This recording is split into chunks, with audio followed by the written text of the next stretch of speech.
우리 함께 선포합시다. 내 입술의 선포가 내 인생의 간증이 됩니다. 오늘은 종료주일을 맞이해서 가짜 옷을 벗고 진짜 팔로워가 되라는 제목으로 하나님의 말씀을 선포하려 합니다. 요즘 우리 사회는 그야말로 팔로우의 시대입니다. 맛집도 팔로우하고 멋진 인플루언서도 팔로우합니다. 팔로우 숫자가 곧 권력이고 능력인 시대인 것 같습니다. 그런데 여러분, 이 팔로우라고 하는 게 어렵지 않습니다. 참 쉽습니다. 그냥 스마트폰 화면에서 버튼 하나 누르면 팔로워 됩니다. 그리고 마음에 들지 않으면 다시 버튼 하나 눌러서 언팔하면 그만입니다. 자세히 보면 팔로우의 시대임에도 불구하고 이 팔로우는 책임도 없고 희생도 없다는 것을 우리는 발견할 수 있습니다. 2000년 전 오늘 예루살렘의 수많은 인파가 예수님을 팔로우하며 모였습니다. 호산나를 외치며 난리가 났습니다. 지금으로 치면 예수님 인스타그램 서버가 터져나갈 정도로 팔로워가 폭주한 날입니다. 그런데 참 이상하죠. 며칠 뒤 예수님께서 붙잡히게 됩니다. 그 많던 팔로워들이 한순간에 예수님을 언팔하고 사라졌습니다. 그 중에서도 가장 황당하고 우픈 언팔로가 오늘 본문에 나오는데 그를 이렇게 소개합니다. 호디브를 걸치고 따라가다 결국 홀딱 벗고 도망갔다. 오늘 이 청년의 뒷모습을 통해 예수님을 따른다는 것의 진짜 의미가 무엇인가에 대해서 세 가지로 함께 생각해 보고자 합니다. 첫 번째, 따름은 액세서리가 아니라 생존입니다. 본문 51절 우리 읽어볼까요? 시작. 한 청년이 벗은 몸에 베옷 이불을 두르고 예수를 따라가다가 무리에게 잡히매. 아멘. 여기에서 나오는 베옷 이불은 당시께 감나가는 고급 세마포였습니다. 이 청년은 예수님을 따랐습니다. 그런데 제대로 된 옷을 입은 게 아니라 잠자다가 자신의 집에 있는 비싼 천 하나 대충 두르고 나와 예수님을 따랐습니다. 그리고는 그 안에는 아무것도 입지 않았습니다. 이 모습이 보여주는 것이 오늘날 한국 그리스도인들의 치명적인 약점을 보여주는 것은 아닌가 싶습니다. 우리에게 신앙이라는 것이 예수를 따름이 자신의 인생에 가장 좋고 그리고 비싸고 성공적인 아주 화려한 옷을 하나 입은 패션처럼 되어버린 것은 아닌가 싶습니다. 주일 아침에 교회 올 때 두르는 거룩한 표정. 여러분 오늘 오실 때는 어떻게 오셨어요? 거룩하다 거울 보고 연습하셨죠? 직장 나가실 때는 오늘 내가 가만 안 두겠어? 오늘 한번 걸려봐. 여러분 전혀 다르지 않습니까? 그나마 일주일에 한 번이라도 그런 노력이 있으니까 우리가 조금이나마 좀 착하게 사는 것 같기도 한데요. 우리에게 신앙이라는 것이 오늘날 이제 그 본질적인 의미보다는 패션, 거룩한 표정을 짓고 사회에서는 제가 교회를 다닙니다. 이렇게 말할 때 이 세련된 교양미. 그리고 우리 교회는 이런 곳이고 우리 교회 목사님은 놀라지 마세요. 박사입니다. 제가 여러분을 위해서 박사를 한번 해볼까 싶기도 한데 제 머리는 쉽지는 않아요. 우리가 자꾸 교회, 신앙, 주님을 따름이 본질적인 것보다는 화려한 거칠에 패션과도 같은 그리고 성공적인 간판을 내세우며 이것이 내 신앙의 전부인 것처럼 이야기하는 것 같습니다. 당연히 여러분 그게 전부가 아님을 알고 있습니다. 그런데 우리는 과연 진정한 예수 그리스도의 따름에 있어서 혹 오늘 이 청년처럼 예수를 따르지만 내 인생의 가장 화려한 옷들을 걸치고 주님을 따르면서 그 따름을 혹 내 인생의 또 다른 성공과 교양의 액세서리처럼 목에 걸고 있지 않는가라는 겁니다. 전쟁터에 나가는 군인은 옷을 대충 입지 않습니다. 성경에는 전신 갑주를 입는다라고 말합니다. 적당히 세련되고 교양 있고 품위 있게 나가는 것이 아니라 전투적인 준비와 충성심과 순종을 가지고 나가는 것입니다. 우리의 본질이 겉모습은 화려한 채 그리고 겉모습은 보기 좋은 채 예수님을 적당히 따르고 있다면 오늘 우리 인생은 위기가 닥칠 때 가장 먼저 이 청년처럼 벌거숭이가 되어 예수 따름 속에서 도망치는 사람이 될 것입니다.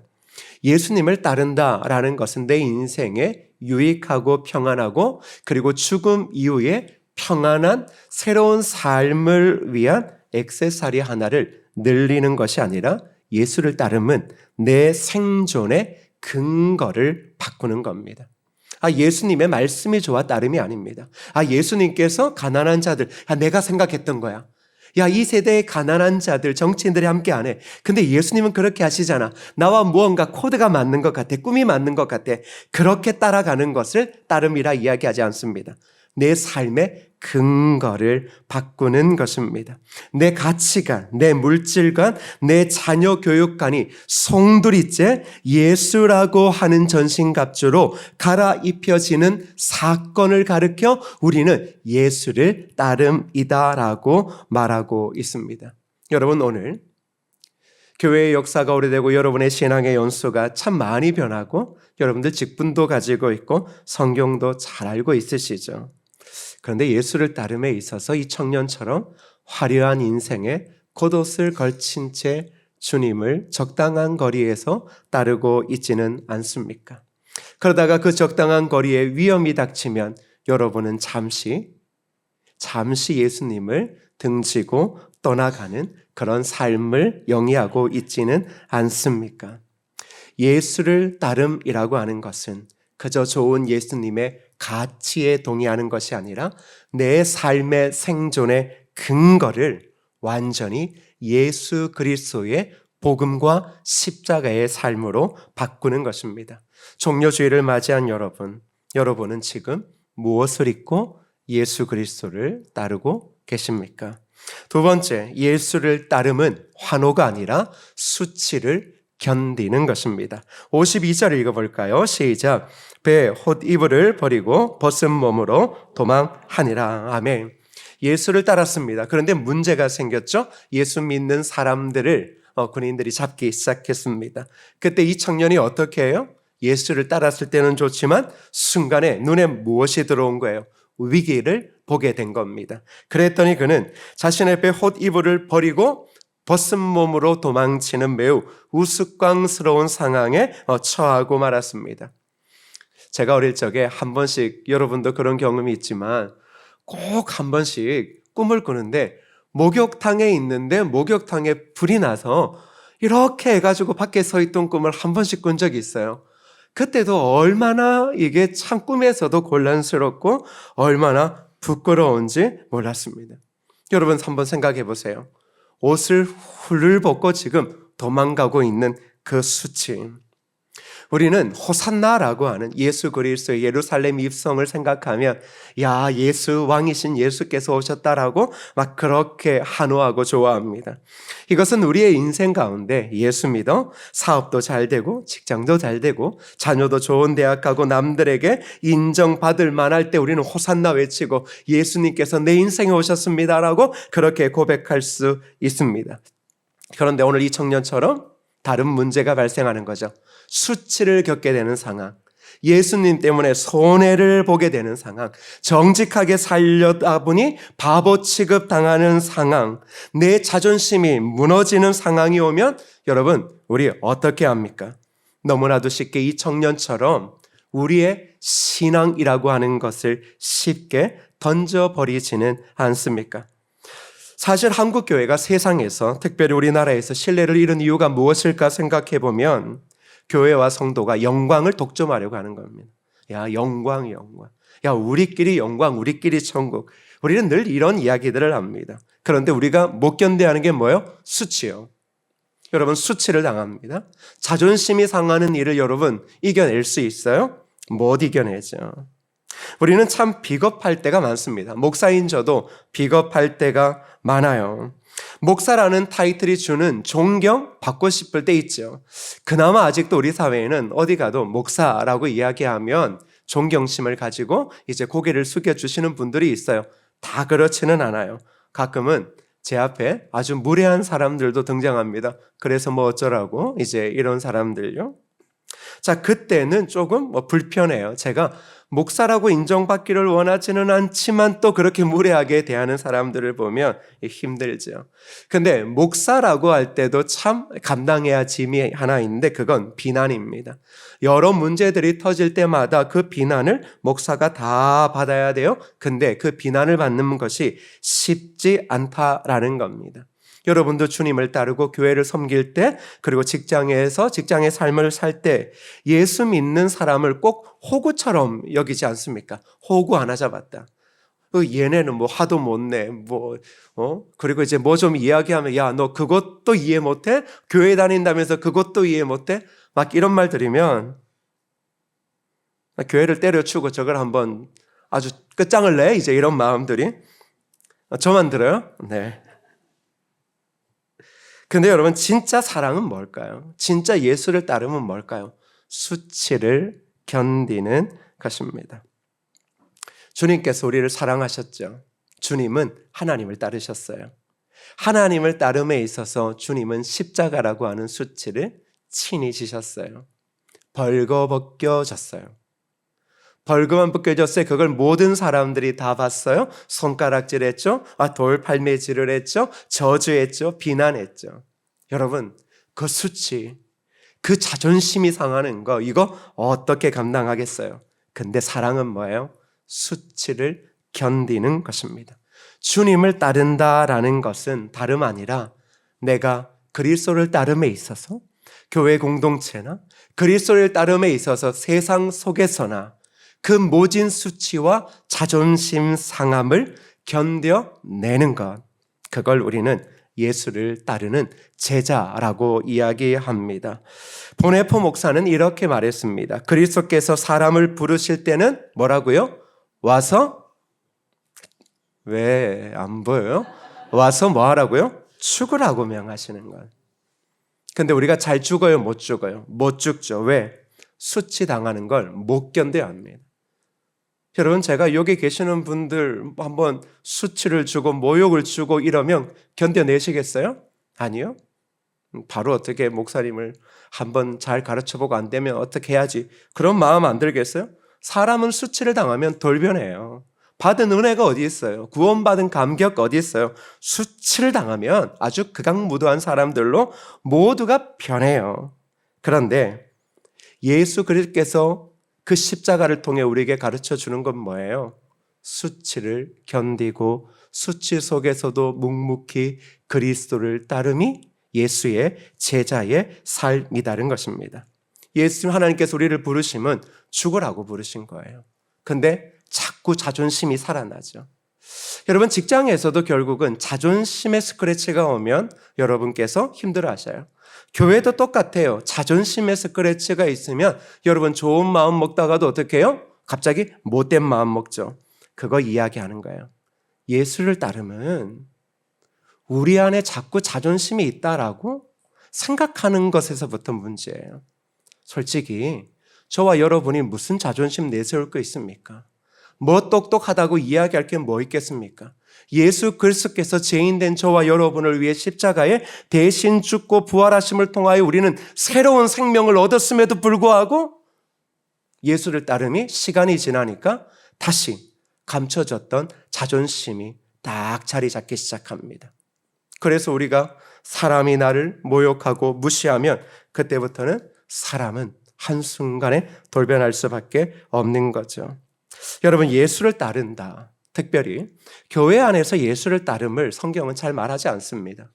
예수님은 우리를 세상의 빛과 소금으로 부르셨고 우리를 꼭 이리한테 보내는 양처럼 우리를 말씀하셨습니다. 우리는 늘 언제나 세상 가운데 파송되어진 선교사와도 같은 사람들이에요. 그러면 하나님을 따른다라는 건 다른 것 아닙니다. 우리가 그 세상 가운데 수치당하는 일들이 많아요. 교회를 욕하고 예수 믿는 사람을 욕하고 여러분이 다니고 있는 교회의 목사를 욕하는 일들이 이 세상에는 너무 쉬운 일이에요. 그리고 여러분에게 불이익을 줘요. 예수를 믿는 것 때문에 불이익을 주는 상황, 여러분의 자존심을 상하게 하는 일들이 많죠. 그 수치가 있는 그 자리를 지켜내는 것. 그러면서 묵묵히 내일에 또 하루를 그 자리에 나아가는 것, 그것을 바로 예수를 따름이라고 이야기하고 있습니다. 사랑하는 성도 여러분, 주님은 우리를 위해 기꺼이 나자시었습니다. 주님은 우리를 위해 기꺼이 자신의 옷이 다 찢겨버리시고 십자가에서 모든 사람들이 보는 그런 아주 치욕스러운 자리에 쓰셨습니다. 그런데 주님은 그 수치 속에서 화를 내시거나 그 수치 속에서 분노하지 않으셨습니다. 오히려 그들을 향하여 용서를 선포하시고 하나님께 영광을 올려드렸습니다. 예수를 믿는 건 환호받는 것이 아닙니다. 예수를 믿는 건 이 땅에서 대접받는 것 아닙니다. 예수를 믿는 건 교회 안에서 신앙 연수에 따라 대접받고 그의 공로에 따라 인정해 주는 것이 아니라 예수를 따르면 늘 언제나 우리 구주처럼 바로 골고다 언덕에 십자가를 지고 십자가 위에 서는 것입니다. 사랑하는 성도 여러분, 수치를 이겨내기 쉽지 않습니다. 저조차도 수치를 이겨내기 쉽지 않습니다. 그렇다면 여러분들이 매일마다 일주일에 5일 6일을 일하는 그 삶의 자리, 빛과 소금으로 여러분을 세우신 자리에서 여러분이 수치와 자존심을 당하는 일이 얼마나 많겠습니까? 그런데 하나님은 여러분을 그곳에 보내시고 여러분을 제자라 이야기하십니다. 그 자리를 도망가지 말고 지켜내라. 하나님이 저와 여러분을 이 조국이라고 하는 곳에 심어 놓으셨습니다. 왜 이 조국이 그렇게 즐겁기만 하겠습니까? 도망치고 다른 곳으로 가고 싶은 마음들이 왜 저와 여러분에게 끊임없이 반복되어 일어나는 것, 그거 너무 당연한 일이기도 합니다. 그런데 하나님은 무엇이라고 이야기합니까? 주님을 따르는 삶은 그 수치와 절망과 영광과 한호가 없는 자리로 걸어가는 것이다. 여러분의 지금 주님을 따름의 길은 어디쯤 와 있습니까? 마지막 세 번째, 예수를 따름은 나의 의지가 아니라 주님의 신실함입니다. 마지막으로 우리가 놓치지 말아야 할 반전이 있습니다. 이 한심한 도망자 청년이 결국 어떻게 되었냐라는 겁니다. 여러분 궁금하지 않아요? 갑자기 누가 따르다가 교회 오다가 잘 오다가 딱 보니까 막 구찌부터 해서 이렇게 막 오다가 갑자기 막 도망가는 거예요? 여러분 궁금하잖아요. 어떻게 되었을까? 도대체 저 무슨 정신일까? 궁금하실 거죠. 대다수의 학자가 마가복음을 연구하다가 이제 이렇게 이야기합니다. 이 청년이 이 마가복음서를 쓴 마가일 거다라고 이야기해요. 자, 그렇다면 생각해 볼 필요가 있죠. 이 마가는 왜 이 부끄러운 자신의 흑역사, 이거 수치잖아요. 이거 안 쓰고도 이야기할 게 얼마나 많겠어요. 그런데 왜 성경에 그렇게 남겼을까라고 하는 질문을 한번 던져볼 수 있을 겁니다. 그러면 그 질문에 대한 답은 이럴 겁니다. 그건 다름이 아니라 나는 원래 이런 놈이었다. 나는 원래 예수를 따른다라고 했지만 세상 것들을 두르고 따랐던 가짜였다. 나는 늘 언제나 내게 위험과 수치와 자존심이 상하는 일이 있으면 예수를 쉽게 버리고 나의 안위를 위해 도망치던 비겁자였다.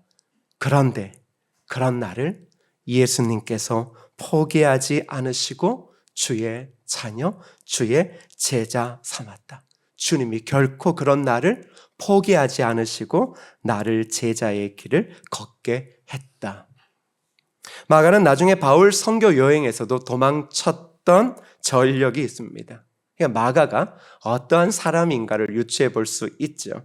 그는 실패의 아이콘이었습니다. 근데 놀라운 건 성경이 이야기하고자 하는 건 뭐예요?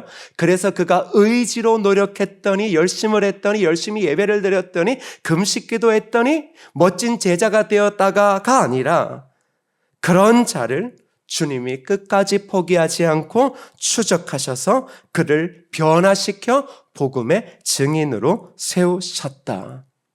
사랑하는 여러분, 오늘 이 자리에 있는 저와 여러분들, 우리 자주 넘어집니다. 자주 우리의 본분을 잃어버리고 열을 낼 때가 많습니다. 세상에서도 그렇고 교회에서도 그렇고 우리는 그런 연약한 모습을 자꾸 보이고 그런 다툼 속에 살아갈 때가 많습니다.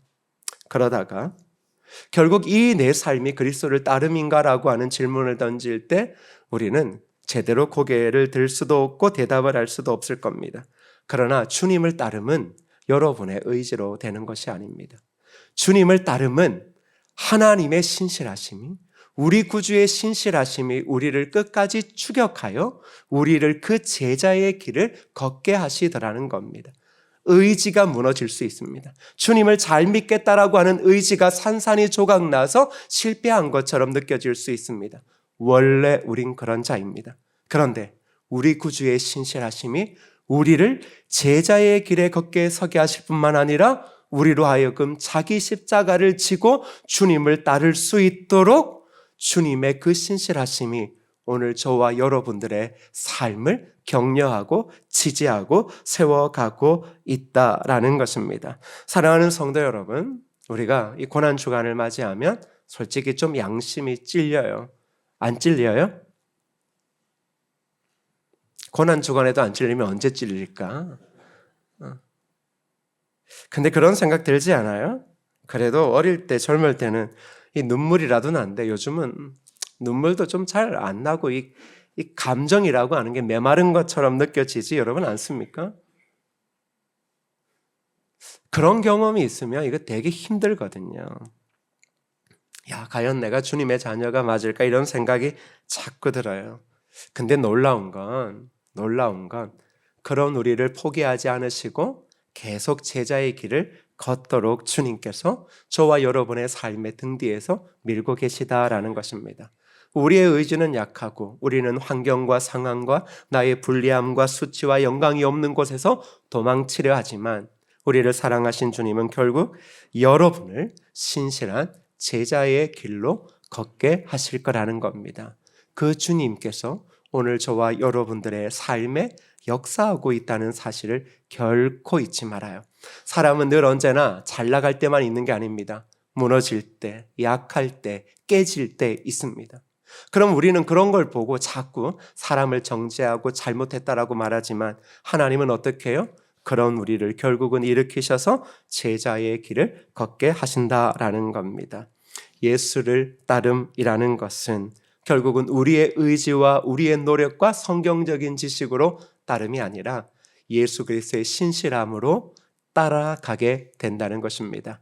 하나님은 이 조국에 여러분들과 우리 교회를 세우셨습니다. 그리고 세상 가운데 빛과 소금으로 파송하셨습니다.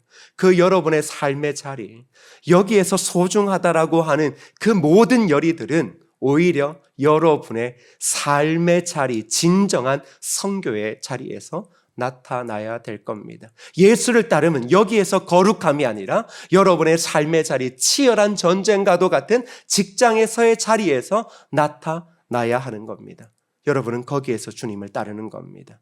여기에서 한 주일에 한 번 모여 우리끼리 줄 세워서 우리끼리 직분을 나눠놓고 주님을 잘 따르고 못 따름을 이야기하는 그런 자들이 아니라 여러분을 하나님께서 이 땅에 한 교회로 세우셨고 교회로 세우신 가정들을 보내셨다면 하나님은 오늘 이 조국과 여러분이 여러 일로 세상 곳곳을 밟을 때마다 그곳에 하나님께서 여러분을 통하여 제자의 길을 걷게 하신다라는 겁니다. 제자의 길은 교회를 나오고 안 나오고의 그런 일차적인 이야기가 아니라 삶의 자리, 삶의 현장, 여러분의 가정의 현장에서 부부의 관계, 부모와 자녀의 관계, 그리고 자녀의 인생의 미래, 그 모든 것들 속에서 예수 그리스도의 제자의 따름이 실현되어져야 하는 겁니다. 말씀을 맺겠습니다. 종려주일은 단순히 2000년 전에 그 퍼레이드를 구경하는 날이 아닙니다. 근데 여러분, 예수님의 이 퍼레이드가 그렇게 좋은 퍼레이드가 아닙니다. 그냥 가난한 자들이 잠시 모여 환호했던 거지. 우리나 대단하다라고 이야기하지. 얼마 전에 저 광화문에서 BTS에 비하면 우리 주님 아무것도 아닙니다. 그나마 BTS가 있으니까 우리나라가 아주 전 세계적으로 그 팬들이 와서 이렇게 이야기하지. 예수님이 나귀를 타고 오는 이 퍼레이드는 대단한 퍼레이드는 아닙니다. 그런데 우리는 그게 대단하다는 의미를 부여하고 있죠. 근데 그 진정한 것은 무엇입니까? 주님이 예루살렘에 입성하시면서 결국은 저와 여러분의 구원을 위하여 십자가로 걸어가시는 그 길은 바로 우리 주님의 삶을 통하여 하나님을 따름이 무엇인지를 우리에게 보여주고 있는 중대한 사건입니다. 고난주간을 보낸다라는 것은 다름이 아니라 내가 매일의 삶의 현장에서 우리 주님처럼 주님을 따라 걷고 있는가를 확인하고 또 발견하고 그리고 결단하는 시간입니다. 세상이 우리를 비웃고 신앙 때문에 손해보는 자리에 서게 될 때가 여러분 많습니까? 적습니까? 많습니다. 그런데 그렇게 설 때마다 자존심이 상하는 일이 많습니까? 아니면 영광 받을 일이 많습니까? 자존심 상할 일들이 더 많습니다. 그런데 그때 여러분 도망치려 하지 마십시오. 그때 우리는 우리 주의 십자가 밑으로 나아가 우리 주님께서 우리를 위하여 먼저 걸어가신 그 제자의 길을 묵상하고 따라가야 하는 겁니다. 그리고 주님은 이 세상의 영광과 환호와 그리고 이 자존심을 지키려고 했던 그 수많은 사람들 앞에서 우리를 구원하시면서 십자가에서 진정한 따름은 너의 개인적인 영광, 네가 받는 환대 이런 거 아니야. 진정한 따름은 수치와 고난과 가난과 기근과 핍박. 그러나 그 속에서도 세상을 무서워하지 않고 두려워하지 않고 아니 무섭고 두렵지만 그럼에도 다시 한번 세상을 향하여 떨리는 발을 내어놓고 사람들의 삶의 현장으로 들어가는 것, 그게 바로 주님을 따름이야. 이 십자가의 주님을 기억하며 여러분 예수 그리스도를 진정으로 따를 수 있기를 바랍니다. 이번 고난주간 우리가 구체적으로 이 말씀을 어떻게 적용해야 할지를 세 가지로 한번 정리해 보겠습니다. 첫 번째는 내 삶의 헛이불을 작성하기입니다. 내 삶의 헛이불, 거칠에 있죠. 그걸 벗어버려야 돼요. 첫 번째는 체면과 직분. 우리는 체면이 되게 중심이 되는 사회예요. 그거 어쩔 수 없어요. 하나님 믿는 사람은 체면이 중시한 게 아니라 이 대한민국 유교 사상에 찌들은 우리는 체면이 중요해요. 어쨌거나 체면. 못 먹어도 양반이다. 정말 막 저도 이제 옛날 사람 같은데도 그런 소리 들으면 아주 막 짜증이 확 나는데 요즘 젊은 사람들은 오죽하겠어요? 체면. 여러분 내가 교회 목사인데 장로인데 집사인데 권사인데 남들이 어떻게 볼까? 여러분 직분이 내 인격을 결정하지 않아요. 여러분이 교회에서 하는 거랑 직장에서 하는 거랑 비교해 보세요. 똑같아요? 좋은 쪽으로 똑같아요? 아니면 나쁜 쪽으로 똑같아요? 여러분 일할 때마다 어떻게 하셔도 나도 교회에 교회 집사인데 대부분 서울의 사기꾼들 중에서 꼭 하는 이야기가 나도 교회 집사인데 어느 교회 다니는데 그래 놓고 막 고생은 고생대로 옛날에 교회 요 뒤에 집 지을 때 수돗물도 쓰게 막 다 해줬더니 나를 혹으로 알아서 나중 되어지면 담 쳐달라고 했더니 담을 안 쳐주는 거예요. 막 도대체 왜 저럴까 사람들이. 내가 우리가 막 돌 떨어지고 하고 우리가 돈 들였는 게 손해를 보고 있음에도 아니 저는 쓸어주면 되지 저거야 나중에 우리가 바꿔도 되지. 그러겠는데 나중 되니까 사장이 못 해주겠다 그러고 이제 배째라 그러는 거예요. 그래서 이제 교회 장로님하고 이야기했더니 이래저래 했더니 나중에 이제 이제 전공을 찾아와서 하는 이야기가 자기도 여기 아는 어디 교회 다니는데 내가 그만했는데 더 짜증이 난 거예요. 근데 같은 노예의 어느 교회 그러면 더 안 되지. 그러면 더 안 되는 거 아니야? 더 잘해줘야지. 결국은 지금 생각만 해도 또 짜증이 확 나네. 여러분 그런 일 결국 그게 우리의 본성이잖아요. 안 그래요? 우리끼리 말고 우리끼리도 똑같아. 내가 체면 그러니까 우리가 이름으로 드러내는 게 아니에요. 주님을 따름의 그 삶으로 진짜 이름 없이 빚도 없이 묵묵히 걸어가는 그 발걸음으로 하는 거지. 말로 할 것 같으면 여러분 말을 자꾸 이야기하고 싶죠. 그러면 나는 꼰대구나 생각하면 돼요. 나는 젊은이들하고 이야기하면 안 되는구나 생각하면 돼요. 어쩔 수가 없어요. 그러니까 저도 말이 자꾸 많아질 확률이 높아요. 가끔 저랑 전화하시는 장로님도 생각해봐요. 옛날에는 목사님이 안 그랬는데 자기 말을 되게 빨리 하고 나중에 그냥 끊더라고요. 제가 그렇게 느껴요. 그러니까 억지로 하는 거예요. 여러분 자꾸 직분이라고 하는 걸 거칠애처럼 느끼고 있잖아요. 그리고 분리하면 야 내가 되고 싶어 됐어? 정말 이거는 미친 사람 아니고는 나한테 그렇게 말할 수 없어. 이거 어떻게 그럴 수가 있어. 우리가 하나님을 믿고 그리스도의 십자가를 믿는데 그러니까 이제 그런 체면과 직분, 이걸 벗어버리고 주를 따라야죠. 두 번, 물질적 안정의 호디부를 벗어버려야 돼요. 그래도 이 정도 돈은 있어야 하나님의 일도 하지. 여러분, 저도 그런 생각하죠. 저도 돈을 안 좋아하진 않아요. 엄청 사모해요. 가끔 누가 농담으로 목사님 제가 잘 되면 뭐 해줄게요. 그냥 뭐 해주면 좋겠어요? 제가 비행기 사주세요. 진짜 그래요. 비행기, 나 돈 100만 원 원하는 게 비행기 이런 거 사주고 아니면 어디 땅 사주세요. 나는 좀 커요. 여러분, 그냥 나한테 웬만하면 말하지 마요. 괜히 시험 들고 또 괜히 그게 시험이 돼서 괜히 물어봤다가 아주 목사님한테 아주 덤탱이 쓰는 것 같다고. 제가 여러분과 함께 하나님의 나라를 꿈꾸며 살아갈 때 하는 건 돈 계산을 먼저 하면 아무것도 안 돼요. 목사인데 여러분이 자꾸 뭘 하자 그래요. 장로님들이 목사님 어려운 시대에 목사님 그래도 뭘 하셔야죠. 근데 제가 장로님들한테 장로님 교회 재정 봤어요?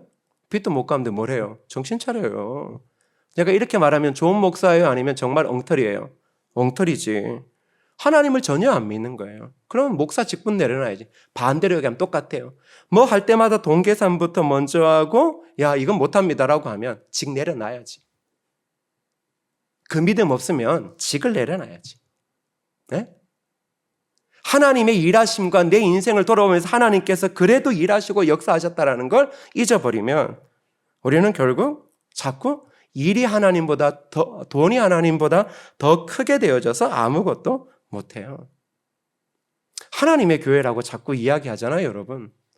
근데 하나님의 교회인데 하나님의 방법은 자꾸 안 하고 자꾸 여러분의 그 똑똑한 머리와 계산으로 일단은 될 걸 안 될 걸 정해놓고 하면 그럼 하나님이 하실 일이 뭐가 있을까요? 아무것도 없지. 여러분 기업을 그렇게 하는 사람 봤어요? 될 거 안 될 거 딱 정해놓고? 그럼 그런 기업이 어떻게 성공을 해요? 뭐 기업하고는 다르겠지만 그러니까 여러분이 걸치고 있는 주님을 따르는데 자꾸 세속적인 가치, 물질적 가치의 겉옷을 안 벗어버리면 주를 따름이 힘들다라는 거예요. 마지막 세 번째, 성공한 자녀. 자녀의 성취를 내 신앙의 훈장으로 삼으려는 욕심. 제가 지난주 이야기했죠? 자녀는 저럴 수가 있나? 뭐라 그랬어요? 저러고도 남는 게 자녀라고. 그러니까 자녀라고 하는 것을 내 인생의 훈장처럼 그렇게 여기지 말아요. 그러니까 두 번째, 거룩한 손해를 하나만 선택하기. 이번 고난주간 거룩한 손해를 하나만 선택해봐요. 일터에서 나의 공로를 가로채는 동료에게 따지는 대신 묵묵히 축복해주기. 제가 1부 때도 이야기했지만 이건 말로는 적었지만 안 되는 거예요. 내가 말로는 적었어요. 근데 이건 안 돼. 미칠 것 같아. 막 생각만 해도 여러분들이 일을 해서 생명을 갈아 넣는 걸 제가 왜 몰라요? 근데 그걸 어떤 사람이 가로채가 근데 여러분이 그 사람을 등을 보고 축복해 주는 거? 안 돼. 이게 어떻게 돼? 이건 보류해야 돼. 보류 이거는.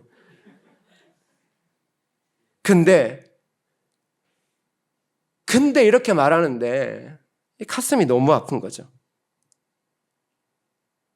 주님이 걸어가셨던 그 길을 보면 야 결국 이건 안 되는 거예요. 원래 이런 적용은 있을 수도 없는 거예요. 그런데 놀라운 건 뭐예요? 우리 주의 신실하심이 우리를 결국은 이런 자리로 이끌어 간다는 거예요. 나 정말 너무 서운할 수 있어요. 우리가 어떻게 생명을 다해 이 프로젝트를 준비하고 어떻게 사람들을 찾아가 허리를 굽신겨려 돈을 모아서 이 제품을 만들었는데 우리 청년들이 인턴들 기억해봐요. 그 똑똑한 인턴들이 토익 900점 맞고 하는 애들이 유학까지 갔다 와서 그 직장 가서 막 준비했는데 그걸 가르쳐가? 그런데 축복하라고? 그런데 세상은 우리를 진짜 완전 호구로 봐요. 그럼에도 불구하고 주님의 신실하심이 우리를 이 자리까지 이끌어 간다는 거예요. 우리는 안 되는 일이지만 결국 주님의 신실하심이 여러분을 그렇게 만드시는 거죠. 그 다음에 관계에서 명백하게 상대가 잘못했지만 예수님의 마음으로 내가 먼저 고개 숙여 사과하기. 일상에서 바쁜 시간 속에 손해를 보더라도 도움이 필요한 이웃을 위해 시간 내주기. 큰 세 번째는 마가의 시선으로 서로를 바라보기. 가족에게 한번 같이 읽어봅시다. 시작. 너는 왜 그 모양이니? 라고 다그치는 대신 나도 너처럼 연약할 때가 많단다. 우리 같이 주님 붙들자라고 말해 주십시오. 무슨 말인지 아시겠죠? 성도들에게 시작. 실수하거나 넘어진 교우를 보면 범 말고 마가도 다시 일어났습니다. 집사님도 그래요. 그렇게 손을 잡아주세요. 제자로 살아가는 건 그런 거예요. 우리가 너무 정확하고 잘하면 뭐 얼마나 좋겠어요. 우리의 노력과 의지로는 안 되는 것을 주님이 우리를 그렇게 신실하심으로 만들어 가시는 거죠. 사랑하는 가족들, 또 사랑하는 삶의 자리들, 어찌 쉬운 일이 있어요. 여러분 평생 꼭 호구처럼 누군가에게 이 목줄 끼어진 것처럼 살고 있지 않아요? 가정에서도 그럴 수 있어요. 교회에서도 직장에서도 충분히 그럴 수 있죠. 그런데 주님이 우리를 그 제자의 길, 십자가의 길로 걷게 하시는 거죠. 그러면 마지막 이런 거죠. 아, 지금 나는 형편없지만 우리 주님이 나를 이렇게 만드시려고 애쓰시고 십자가를 지었구나. 그러면 나는 그 주님의 한 걸음을 함께 내디뎌 보자. 무섭고 두렵고 떨리고 마음의 상처를 입을 것 뻔히 알고 사람들이 나를 호구로 알 줄 뻔히 알지만 그래도 주의 신실하심이 내 삶 가운데 이루어지니 나는 그 길, 그 한 걸음을 나의 삶의 자리를 향해 걸어가겠다. 바로 그 결단 속에 우리 구주의 십자가의 역사가 일어날 줄 믿습니다. 그런 말씀 가운데 우리 함께 찬양하시겠습니다.